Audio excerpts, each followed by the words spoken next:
Good morning, good afternoon, good evening, wherever you are. I'm Ryan in Singapore. Welcome to our mindfulness practice. So the topic today is about it's kind of like the holiday hangover. Like what was it like? How have the holidays been for you so far? Today here in Singapore is the 30th of December.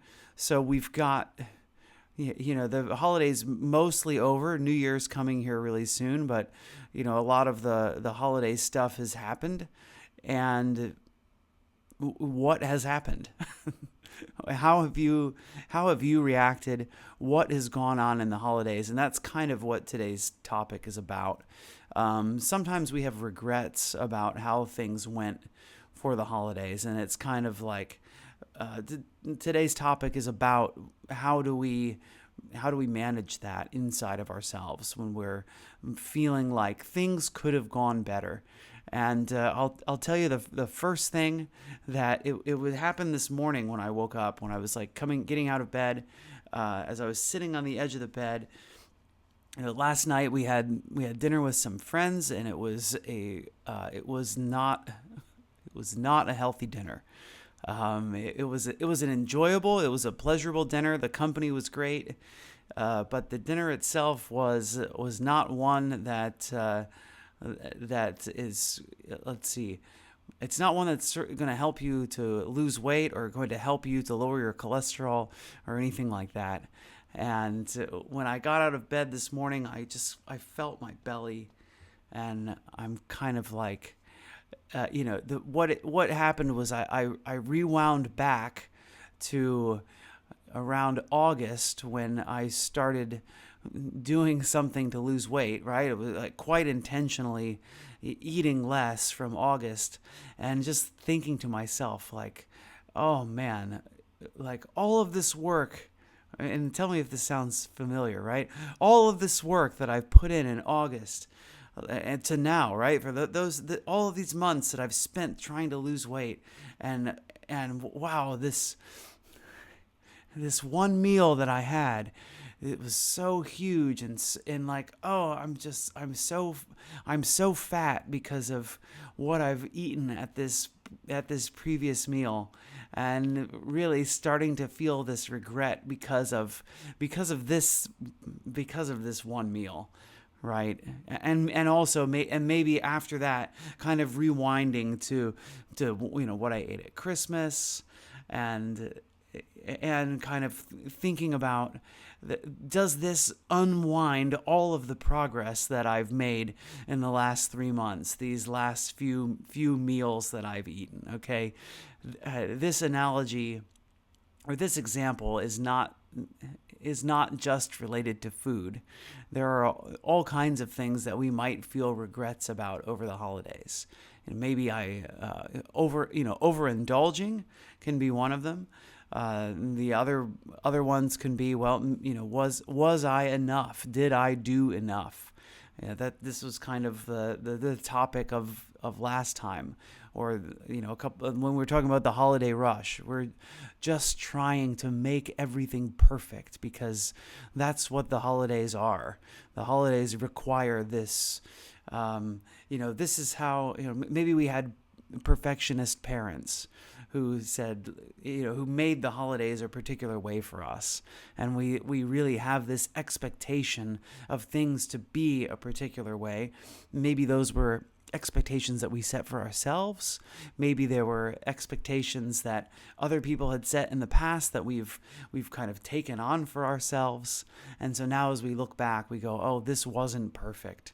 And we hold ourselves accountable for this kind of unrealistic perfection that we think is what the holidays are supposed to be like. So, does any of that resonate with you? Does that sound at all like what your holiday was like? So I'm just gonna have a quick look at the chat here. Better.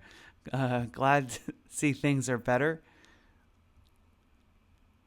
My timing's been off for the past couple of weeks. Yeah, and like Jean honoring herself, and and protecting peace, not feeling that post-holiday ugh kind of feeling. One meal is not going to take away all you did for the past few months, right? And this is it.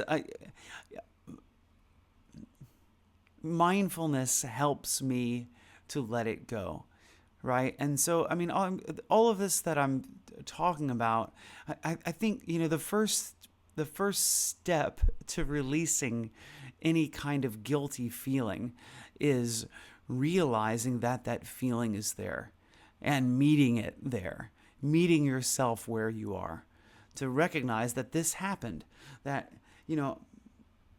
I think I don't let these things become overwhelming for me anymore. So this is not something that I think by recognizing it, it makes it a lot less powerful. By seeing it, being aware of it, and turning towards those feelings and saying that they're here. And, is this kind of bloated feeling maybe related to gassiness or having, too much salt or something like that? I'm retaining water, and that's the feeling that I'm having in my body, right? Or maybe it is these holiday meals have made me put on a few extra pounds, right? It's not really the end of the world. It's something that, if I need to do it, I know I have enough experience with my body and my mind and facing reality, that even if it is something, something like gaining weight is something I know how to fix, and it requires a bit of determination. It requires a bit of work. It requires a bit of time, but it's something that's doable. And it's a lot less severe than some of the things that could be happening with my body. And I think I have a lot of gratitude for the state of my body, that I am mostly healthy. I certainly have I've got a few physical issues, but not ones that are immediately life-threatening. It's funny, I thought about that yesterday as well, as any alcohol intake for me at all causes heart palpitations and arrhythmia. Even a single drink causes that to happen, and that popped into my head last night as I was eating a dessert that had a bit of rum in it. Just thinking about that, is this okay for me? So just knowing what are the issues with my body and how to take care of myself, and to recognize what I need to do that is perhaps unique. It's sometimes a glass of champagne. I do feel a bit envious seeing people have a glass of champagne at the holidays. It's just something that alcohol is just one of those things that isn't for me, full stop. And so that's one of the holiday hangovers that I don't have, is that literal holiday hangover.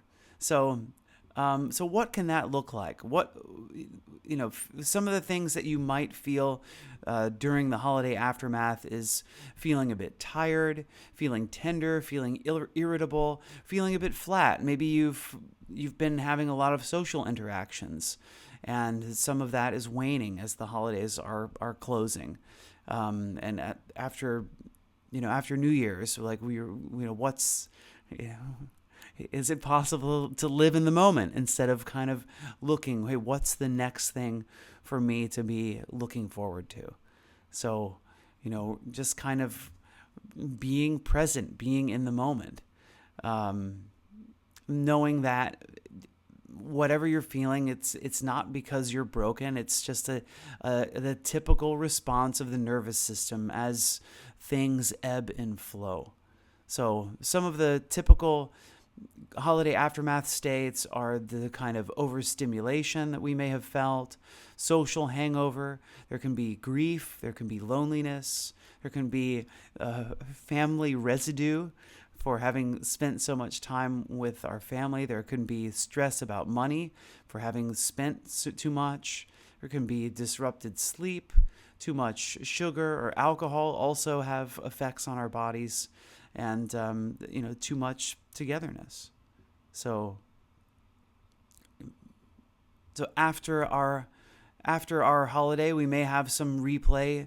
Our mind might start replaying what happened and start feeling some regrets. So clips from things that what I said, what I should have said, that social interaction that we had that didn't go exactly as we planned, as we may replay it over and over again and try to imagine what the ideal thing that we said could have been. This, unfortunately, it's whatever happened, and replaying I think the goal of replaying things over and over again is to try to make sure that it happens a different way next time. And often this replaying doesn't help. That all it does is cause more stress and more regret and more feeling bad about how things happened, which isn't helpful in the long run. Yeah, I drink bubbly fruit juice, says Jean. Yeah, I think what did yeah, it's like Coca-Cola, Coke Zero. That's kind of my I have a bunch of bubbly fruit flavored things at home too. Sybil says, I have a happy family and a mini crisis at the same time. We're exercising, walking and swimming to recover. So what can we do to,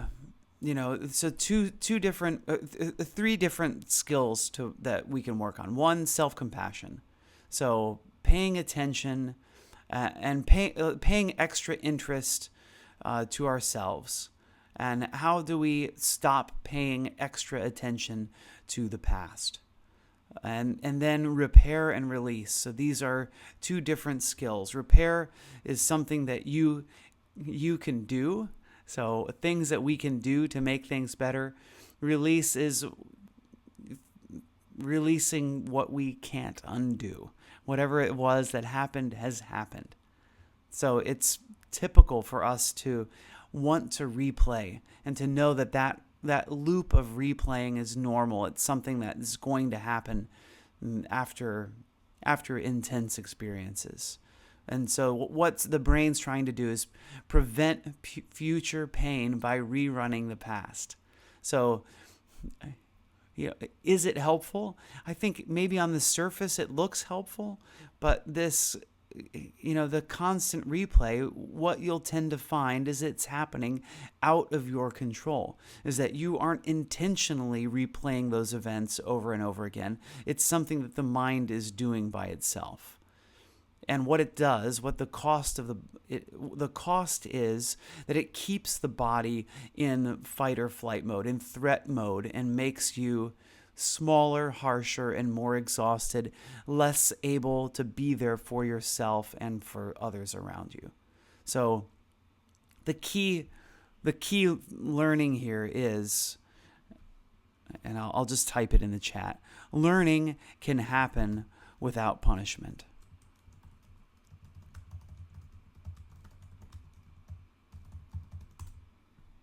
So learning can happen without punishment. We don't have to punish ourselves to be able to learn. And that's really one of the keys of self-compassion, is that it happens without us needing to teach ourselves a lesson. There's no need to be harsh towards yourself. In fact, we can we can be loving towards ourselves and still learn. In fact, the research shows that self-compassion is a better learning strategy than self-harshness. It may feel like, because perhaps of the way, what happened in the past, how our parents wanted us to learn is not necessarily the best way for learning. And there's, psychological research to show that.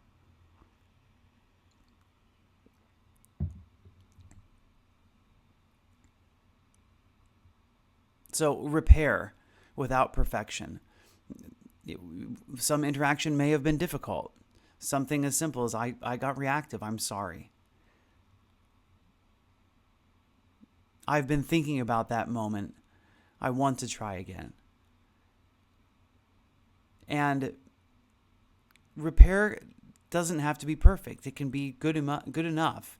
It doesn't have to be some like oversharing, over-explaining, or self-shaming. It's not a courtroom confession.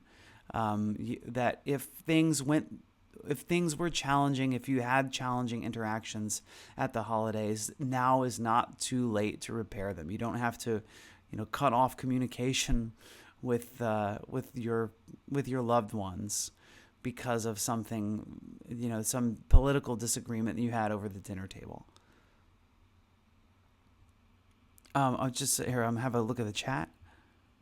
Rachel said, I had an incident with another dog owner who lives in my building. She doesn't talk to me now, and I have to avoid her when I see her. No amount of rethinking seems to help.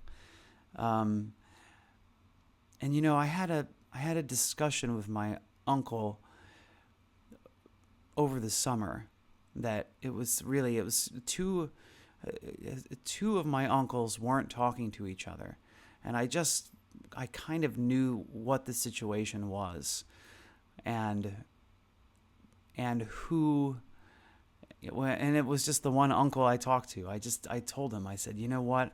I know it feels shameful. It doesn't feel good to, I know you don't want to show up to these events. I know that you want to alienate yourself from him. I know if you show up, you feel like you're letting him win the game. But the truth is, Uncle, there is no game. That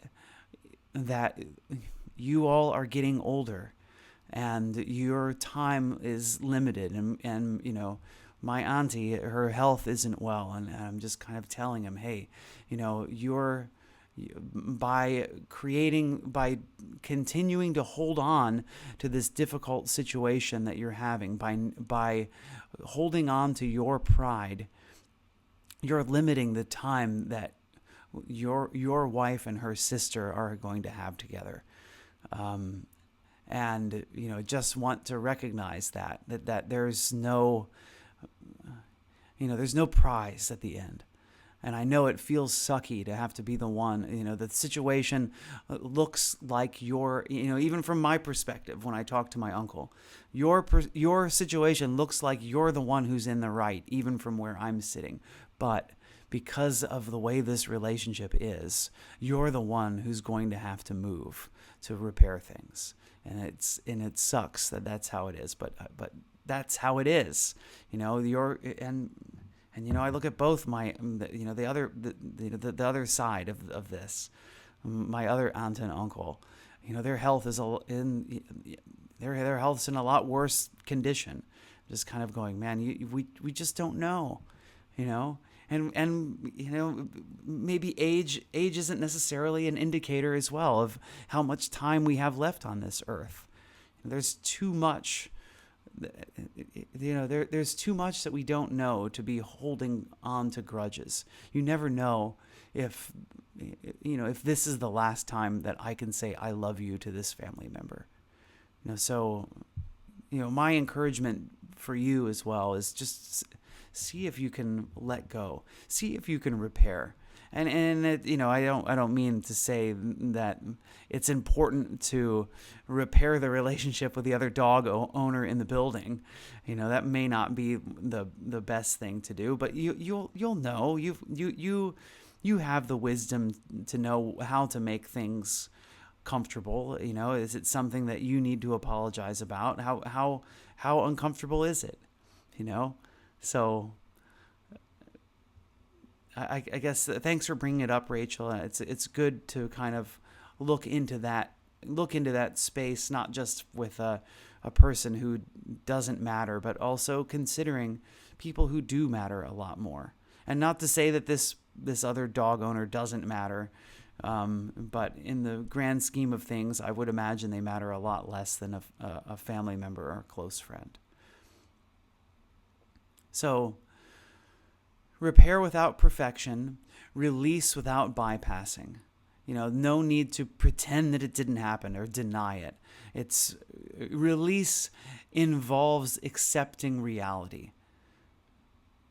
So even if the past can't be fixed, I still have the ability to choose what I'm going to do next. So the way that we can let go is just by saying to ourselves, this already happened. I can learn. I can soften. So meet yourself with self-compassion. You don't have to let yourself off the hook. And self-compassion isn't letting yourself off the hook. It's how you stay on the path. So there are 3 steps to self-compassion, which I know we've talked about many times, right? And if it's your first time here, you get to hear these for the first time. 1, mindfulness. This is what I'm feeling. Being honest about what it is that I'm feeling without pushing it away. This is what's happening right now. 2, common humanity. I am not alone in having these feelings. That these feelings are shared by many people, and everybody wants to be happy. Everybody wants to feel satisfied. This is a typical human response. Nobody wants to be unhappy. Nobody wants to be holding on to negative emotions, right? So I am not alone in this that I'm feeling. And then kindness. Can I offer some kindness to myself? What would I say to a good friend right now who's experiencing what I'm experiencing? So, what you could say to yourself, something like, ouch, that was hard. I care about how I showed up, and I'm learning. So,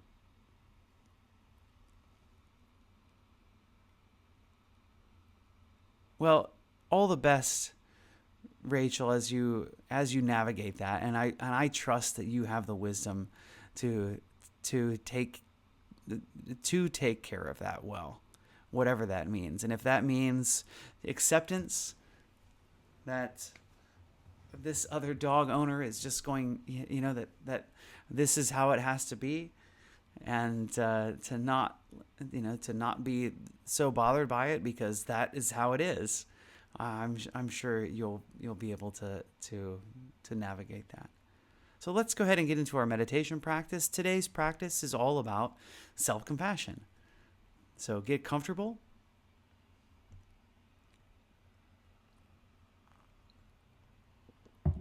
Find a place to sit, a way to sit. Maybe self-compassion today means lying down for your meditation.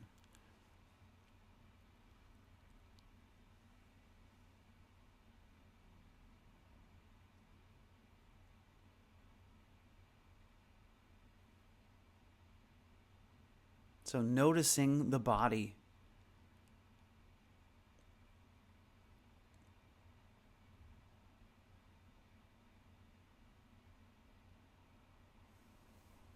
What's the state of the body?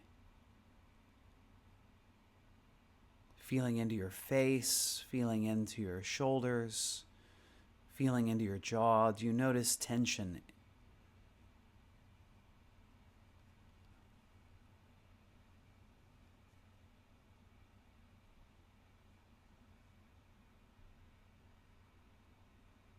Feeling into your back.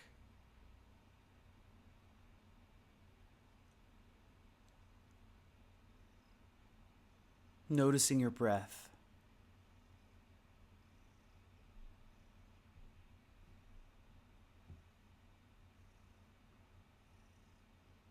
And just to remind you, mindfulness isn't about changing anything. Not to say that through awareness you won't change, but it's just kind of non-striving. Knowing that you don't have to be any different from how you are right now. And sometimes that alone, that knowledge that I don't have to feel relaxed, I don't have to feel zen, whatever that means, that alone can already help us to feel more relaxed. So if you find yourself wanting to be more relaxed, see if you can just let go of that feeling. Just lean into you as you are right now, without needing to be different. So what is my breath feeling like? Is it deep? Is it shallow?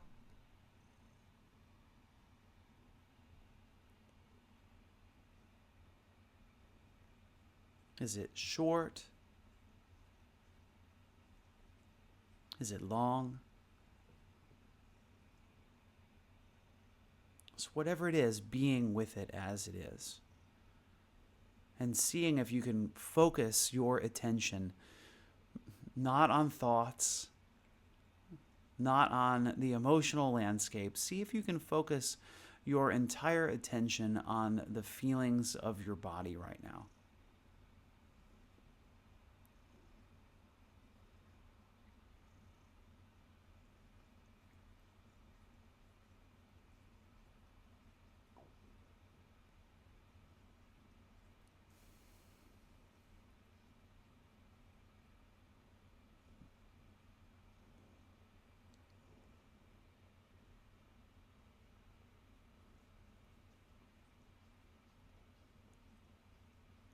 And if you're struggling to keep your attention, just finding a single place to place the attention.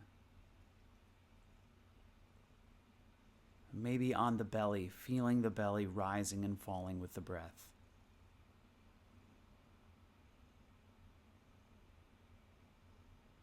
Concentrating as best you can on that feeling.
And then whatever thoughts that you may have been having about your holiday, your post-holiday situation, whatever difficult situation you may be facing, just let that thought come into your mind. And notice as best you can how that affects your body.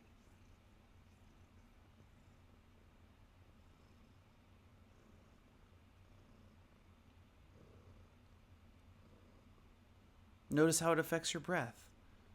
Does your breath change at all?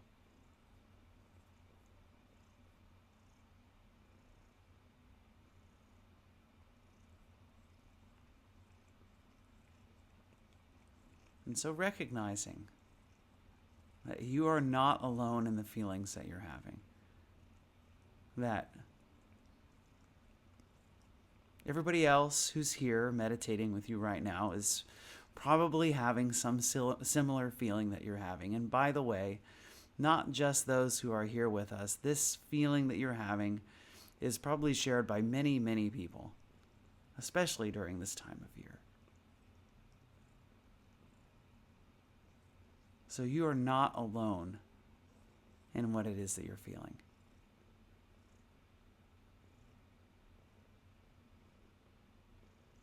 And you don't have to feel regret about what happened, because it's already over. There is some ability to repair what happened. In some cases. And in other cases, the best thing to do is just to release and move on.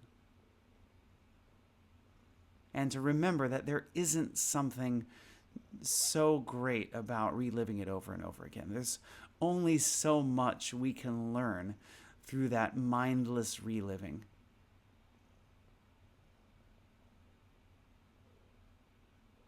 So is it possible to let it go? And to just love yourself the way you are right now. And to love yourself in spite of whatever it is that happened. So is it possible to have that attitude, this attitude of unconditional love towards yourself right now? And if it's helpful for you, you can place a hand on the heart, right hand on the heart, left hand on the belly, just feeling the body and kind of embracing yourself.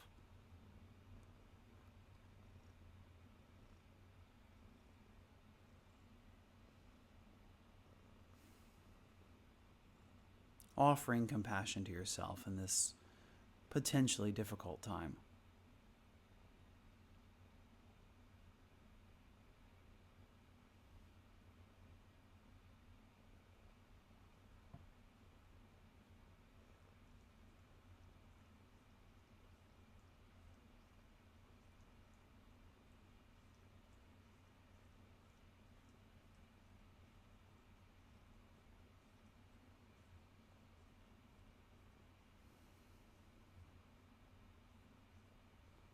And seeing if that begins to change the body. And by the way, no two breaths are alike. So the body is constantly changing. The mind is constantly changing. The emotions are constantly changing. Can you be mindful? Noticing the body, the mind, the emotions in constant flux. Who is it that's here right now? As I offer compassion to myself.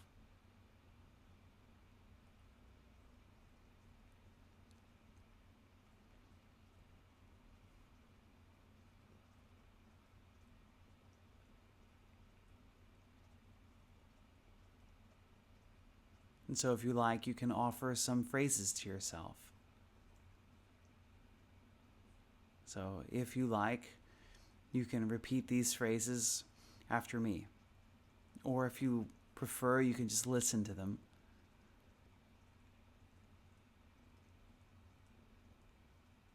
May I be happy and contented.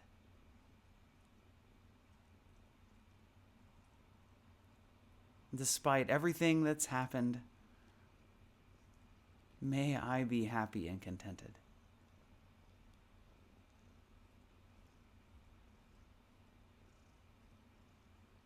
May I be safe and protected, free from inner and outer harm.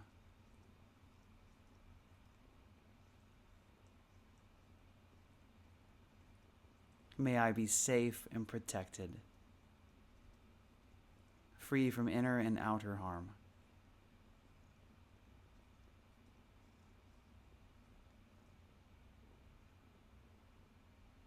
May I be healthy and whole to whatever degree is possible for me.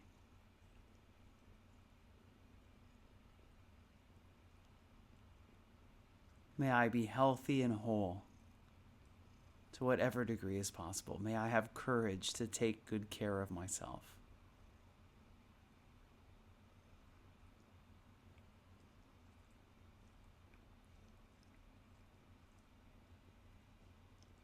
May I be at peace.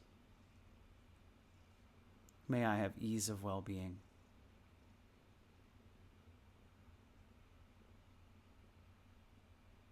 May I be at peace. May I have ease of well-being.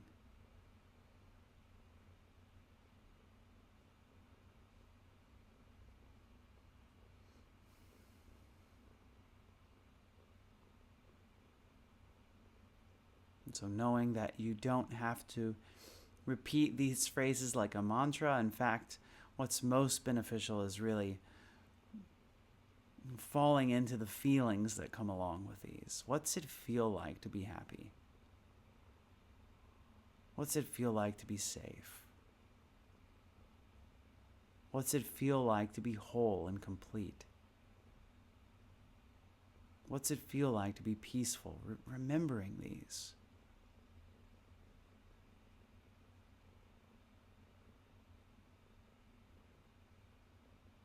And you don't have to feel worthy or deserving to feel any of these feelings.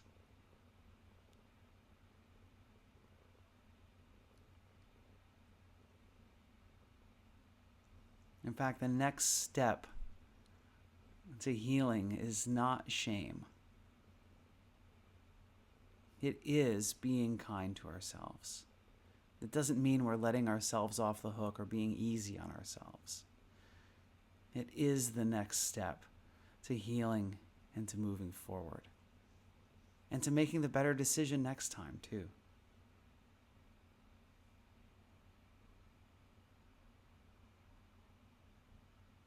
And so let's take a few moments to go back to the breath, go back to the body, just mindful of how we feel now.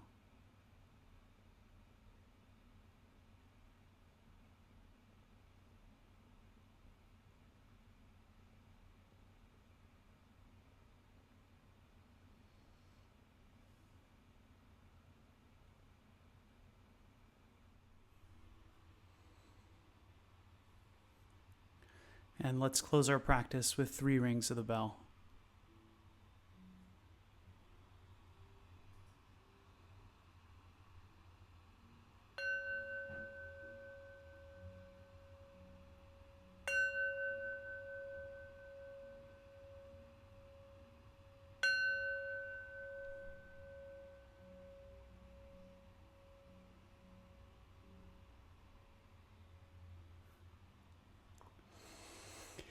Thank you for practicing with me today. And thanks for being here for everybody else. So you may notice that the time of day is different. So I've had a bit of technical difficulties and lost some of this morning's video. So I just kind of wanted to close this practice properly by ringing the bell, letting you know if you're here on YouTube watching this that meditation's over.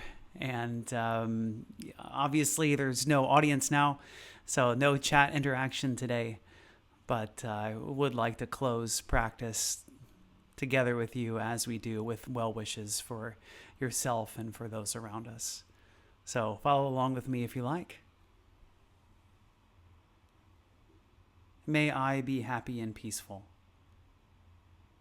May everybody here who's sharing this video with me, watching or listening wherever you might be, I wish you all happiness and peace. And may all sentient life, everyone, everywhere, may we all be happy and peaceful. Thanks for watching.